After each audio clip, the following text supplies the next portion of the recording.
Saudara-saudara sekalian, demikian saudara-saudara sekalian, dari Jokowinomics yang berdasarkan Pancasila, kita percaya kita akan mencapai Indonesia Emas 2024. Kami generasi yang harus minggir. Kami mau pinggir sesudah kita perkuat landasan menuju transformasi bangsa Indonesia Emas 2045. Saudara-saudara sekalian, untuk anak-anak muda, masa depan kalian gemilang, tapi kalian juga harus kerja keras. Tidak ada keberhasilan tanpa perjuangan, tidak ada kemenangan tanpa pengorbanan. Saya kira itu dari saya. Mari kita bekerja sama, mari kita rukun dan selalu rukun,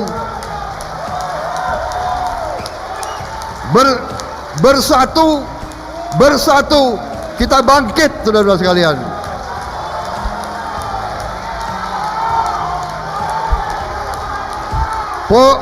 Demokrasi ekonomi kita, ekonomi Pancasila. Demokrasi kita, demokrasi Pancasila, yaitu kita berdemokrasi, berpolitik di antara keluarga kita sendiri. Semua partai adalah kawan kita, semua partai kita ajak membangun Republik Indonesia.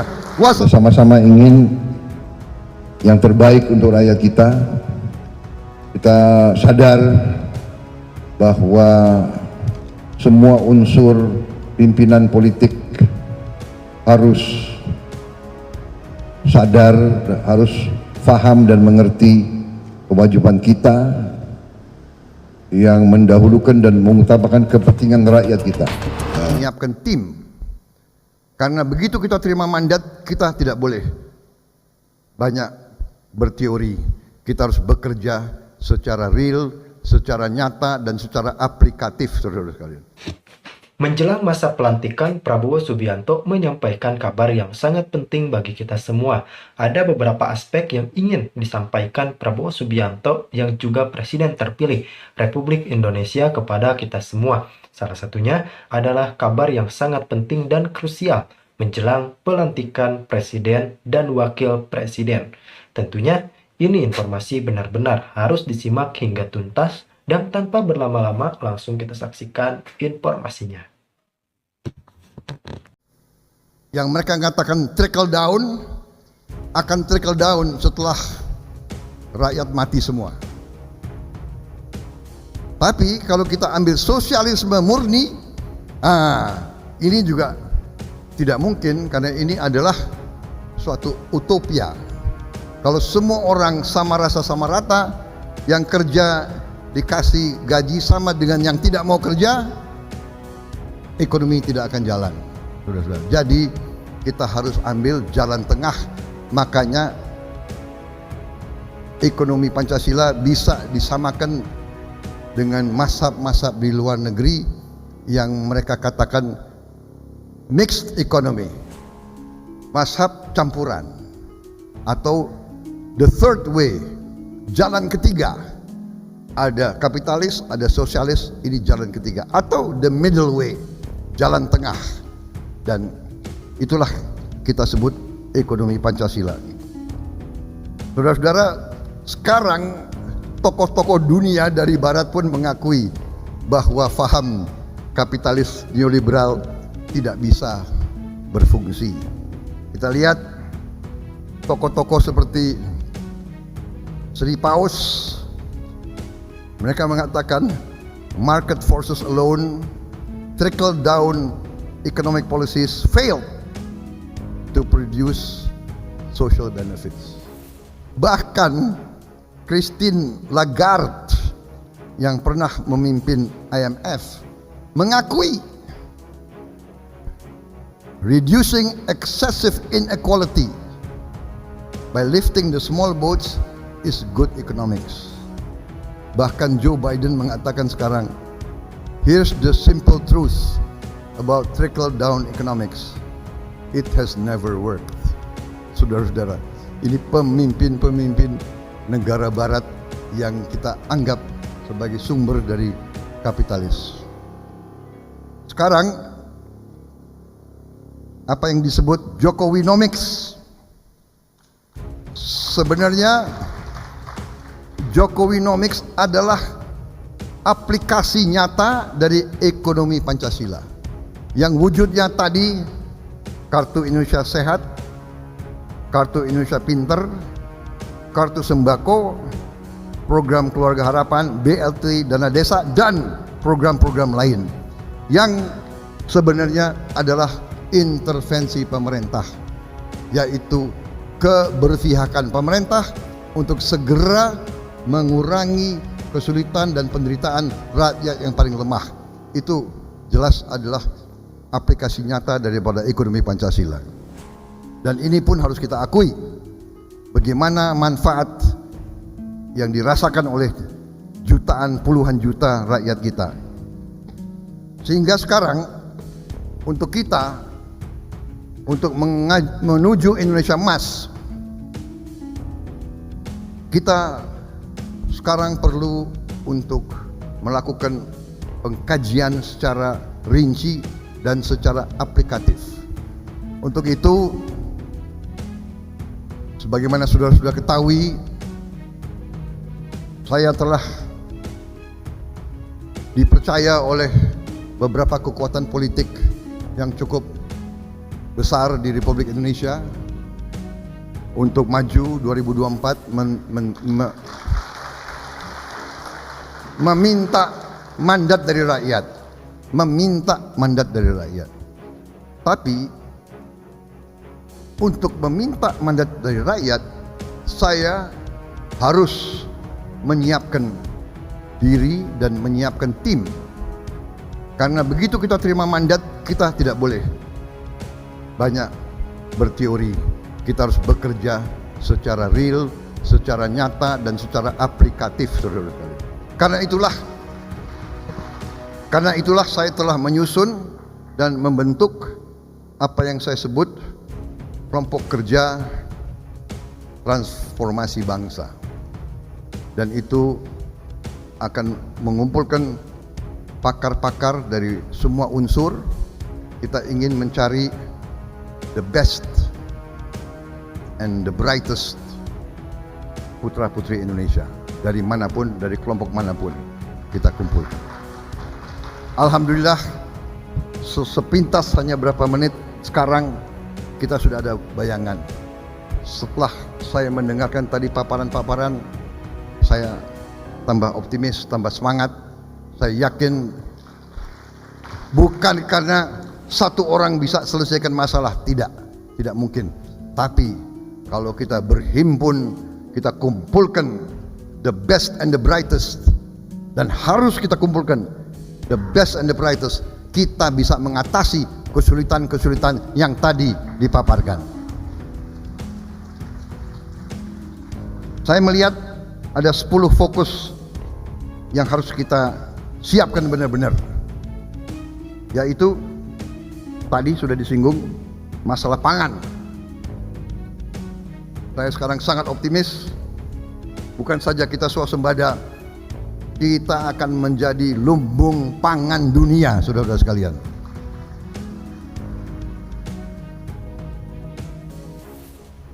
Dan kita nanti harus mandiri di bidang energi, juga melalui pertanian dan energi terbarukan dan energi hijau yang tidak merusak lingkungan, karena masalah perubahan cuaca adalah masalah yang di tengah kita, bukan di masa depan, di tengah kita, saudara-saudara. Dan kita harus sekarang tadi mengamankan air dan sumber air kita, saudara-saudara. Banyak daerah kita sekarang kekeringan. Jadi tadi 1 juta embung dengan pengelolaan air bersih kita harus lakukan. Banyak air kita terbuang dan banyak sumber air yang belum kita sentuh. Banyak air terdapat dalam sungai-sungai di bawah tanah yang keluarnya di laut, dan keluarnya di laut tidak terlalu jauh, antara 50 meter sampai 2 kilo. Bayangkan. Dan kita tinggal mencari titik-titik itu. Dari kepala-kepala desa, kepala-kepala RT di semua desa sepanjang pantai, kita bisa tanya.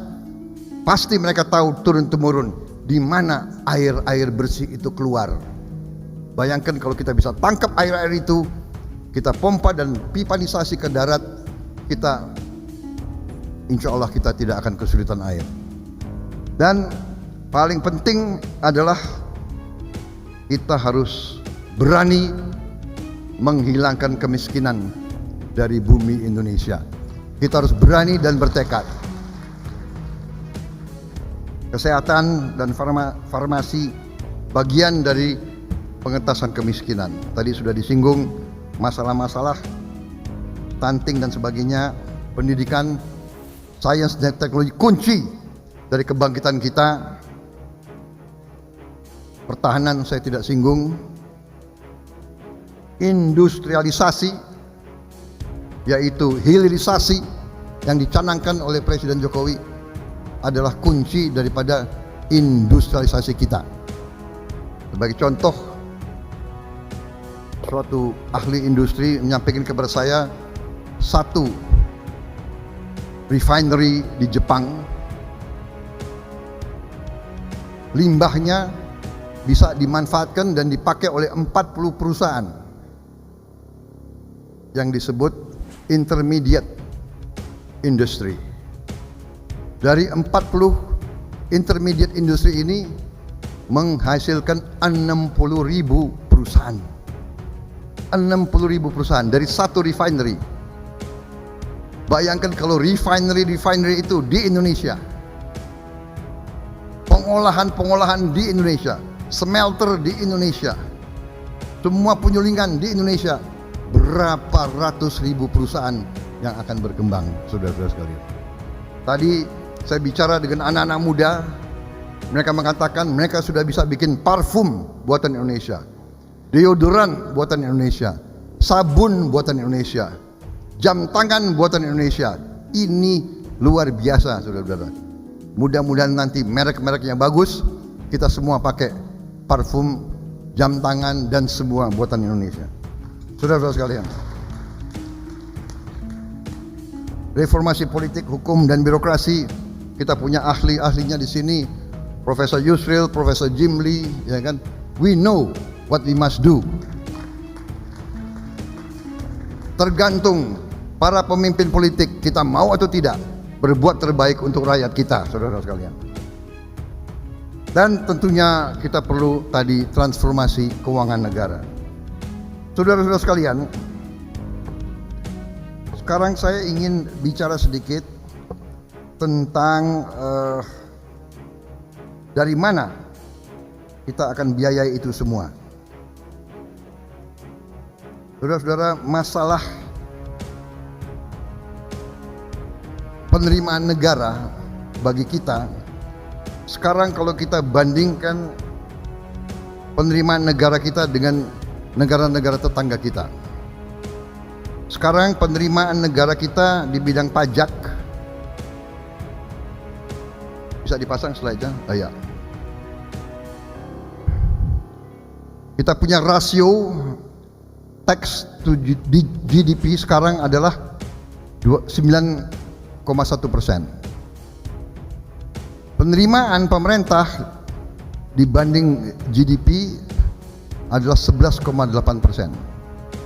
Kita bandingkan dengan Kamboja, mereka 16% tax ratio,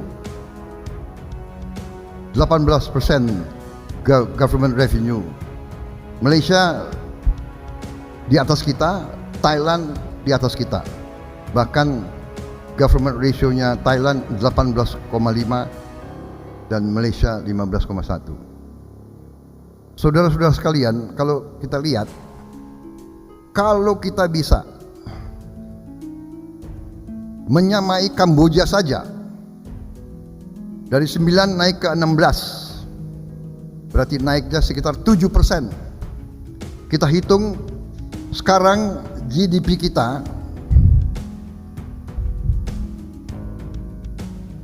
adalah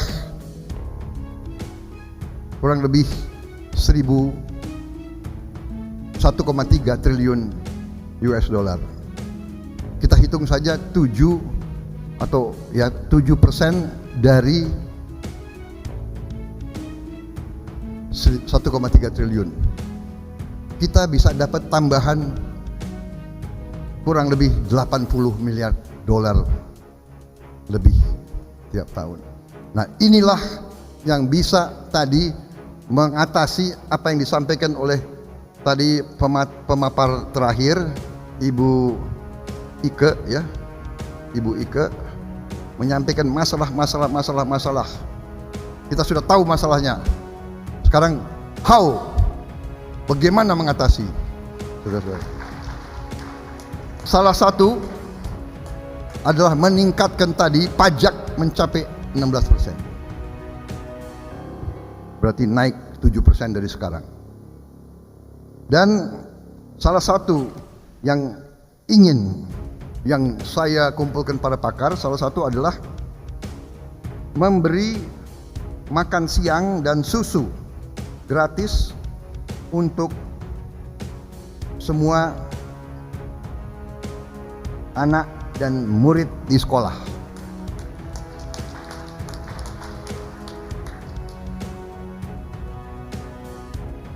Ya, melanjutkan program Kartu Indonesia Sehat, Kartu Indonesia Pinter, Kartu Sembako, PKH dan BLT Dana, membangun sekolah-sekolah unggulan terintegrasi di setiap kabupaten. Kabupaten yang dekat dengan sentra perikanan, sekolahnya berorientasi kepada perikanan. Kabupaten yang sentranya adalah industri, sekolah-sekolah berorientasi kepada industri. Kabupaten yang sentranya adalah pertanian, sekolah-sekolah unggulan adalah diorientasi kepada sentra produksi itu. Tetapi intinya adalah kita harus memperbaiki semua sekolah kita, dan sekolah itu jangan hanya ada di pusat-pusat saja. Kita harus turunkan ke seluruh kabupaten di seluruh Indonesia. Bahkan kalau ada uangnya kita perbaiki semua sekolah di setiap desa dan setiap kecamatan. Dan kita telah hitung dananya ada. Dan kita harus hilangkan kasus TBC sehingga 0 kasus di 2029. Saudara-saudara sekalian, COVID kita sangat takut, tapi sudah terkendali. TBC kita masih hilang kurang lebih 90.000 orang tiap tahun meninggal karena TBC. 90.000 orang tiap tahun. Berarti kalau tidak tertangani 5 tahun yang akan datang, kita akan kehilangan 450.000 orang Indonesia. Apalagi kalau mereka usia produktif. Dan ingat, satu orang sakit TBC, 2-3 keluarganya akan repot mengurusinya. Kita harus bertekad, kita selesaikan ini. Dan pertanyaan, apa bisa? Bisa. Banyak negara telah melakukan. Tadi Badan Penerimaan Negara dan ekstensifikasi dan intensifikasi lahan pertanian, membuat lumbung padi desa, lumbung padi daerah, dan lumbung padi nasional, saudara-saudara. Mengenai masalah makan siang dan susu gratis, kita sudah hitung jumlah murid SD, pra SD 30 juta, SD 24 juta, SMP 9,8 juta, SMA dan SMK 10,2 juta. Semua murid dari pra SD anak usia dini sampai SMA SMK totalnya 74,2 juta murid. Kita targetnya adalah memberi makan siang dan susu kepada setiap anak-anak itu. Dan ini akan menjawab masalah stunting segera, dan ini akan merubah kemampuan anak-anak kita dalam waktu cepat. Tidak usah banyak teori, tidak usah banyak narasi, tidak usah banyak angan-angan. Kita lakukan ini, Indonesia akan bangkit menuju Indonesia Emas. Dan pertanyaan, apakah mungkin? Nah, ya kan? Pasti ada orang-orang di Indonesia yang selalu tidak percaya kepada kemampuan bangsa sendiri, ya kan? Apa mungkin? Tapi kalau import mungkin, ya kan? Kalau kasih makan anak kita sendiri, apa mungkin? Nah, untuk itu kita punya pakar-pakar.